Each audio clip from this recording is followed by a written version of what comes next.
Magandang tanghali, Pilipinas. Live tayo mula sa Pag-asa DOST at narito ang latest sa lagay ng ating panahon.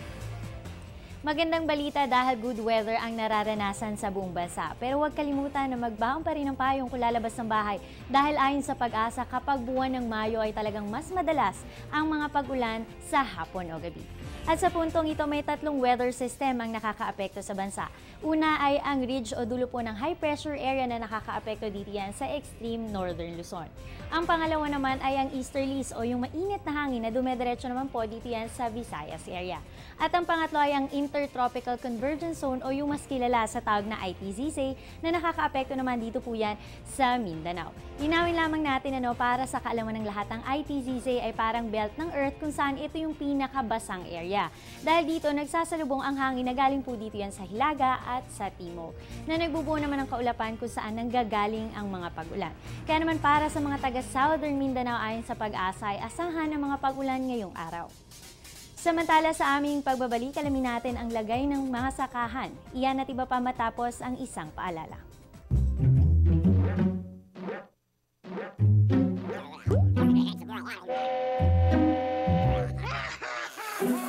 Worried kung nasaan ang package mo? Sa Air 21, worry-free!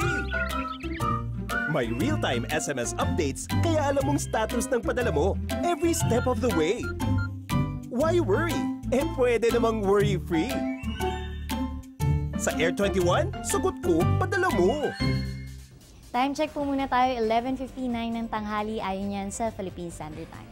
Mga kababayan, dahil nga po mahalaga para sa ating lahat ang ating mga kinakain na nagmumula sa mga pananim, kaya naman binibigyan pahalaga natin ang pagbabalita sa lagay ng farm weather forecast. Kaya tingnan na natin ito sa punto ngayon. Sa Soc-Sargen at Zamboanga Peninsula, ang temperatura natin sa upland farms ay meron pong 20 to 29 degrees Celsius. Samantalang sa lowland farms naman dito ay meron tayong 24 to 37 degrees Celsius. Fair weather with isolated rain showers and thunderstorms ang aasahan sa panahon dito sa maghapon.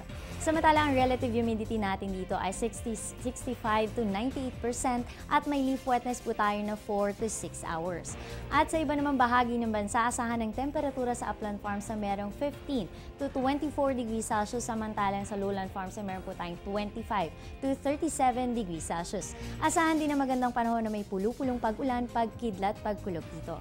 At ang relative humidity natin ay 47 to 94% at ang leaf wetness po natin ay 0 to 4 hours. Kaya sa ating magsasaka, patuloy po nating i-monitor ang farm weather forecast para maging gabay po sa lagay ng panahon para sa inyong mga pananim. At iyan ang latest mula sa Pag-asa, manatiling nakatutok sa Panahon TV kung saan walang pinipiling panahon ang pagbibigay impormasyon. Maaari niyo bisitahin ang aming website and other social media accounts. At ako po ang nakasama niyo ngayon ang inyong weather darling na si Aubrey Nair na nagsasabing kahit anong panahon, may pag-asang bumangon. Magandang tanghali.